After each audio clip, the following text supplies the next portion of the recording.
Dilnoza Kubayeva haqida 5 ta fakt va uni rashk qiladigan odam haqida bugun sizga ma'lumot beramiz. Iltimos videorolikimizni oxirigacha ko'ring va bir dona like bosishni yodingizdan chiqarmang. Mashhur aktrisaning asl familiyasi Kubayeva bo'lib, u 1986-yilda Toshkentdagi ziyolilar oilasida dunyoga kelgan. Dilnoza 2004-yildan boshlab O'zbek Milliy akademik drama teatrida faoliyat yuritishni boshlagan. Talabalik davridayoq bir nechta spektakl va filmlarda ishtirok etib, xalq orasida tanila boshlagan. Aktrisa 2008-yilda o'z muxlisiga turmushga chiqqan. Turmush o'rtog'ining iltimosiga ko'ra u ijoddan 2 yilga tanaffus qiladi.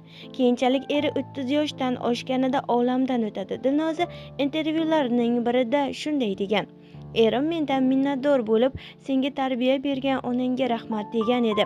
Bu so'zlar men uchun butun umrga tatiydi." Dilnoza kinodan tashqari qo'shiqchilikni ham boshlagan. U buni shunday izohlaydi: "Agar filmlardan oladigan pulim xarajatlarimni qoplaganida qo'shiqchilik qilmasdim." Hozirda aktrisaning bir nafar o'g'li bor. U nafaqat iste'dodli ijodkor, balki fidoyi ayol va mehribon ona sifatida ham hurmatga sazovor, deyiladi xabarda. Biz bilan qoling va kanalimizda yangiliklarni kuzatib boring.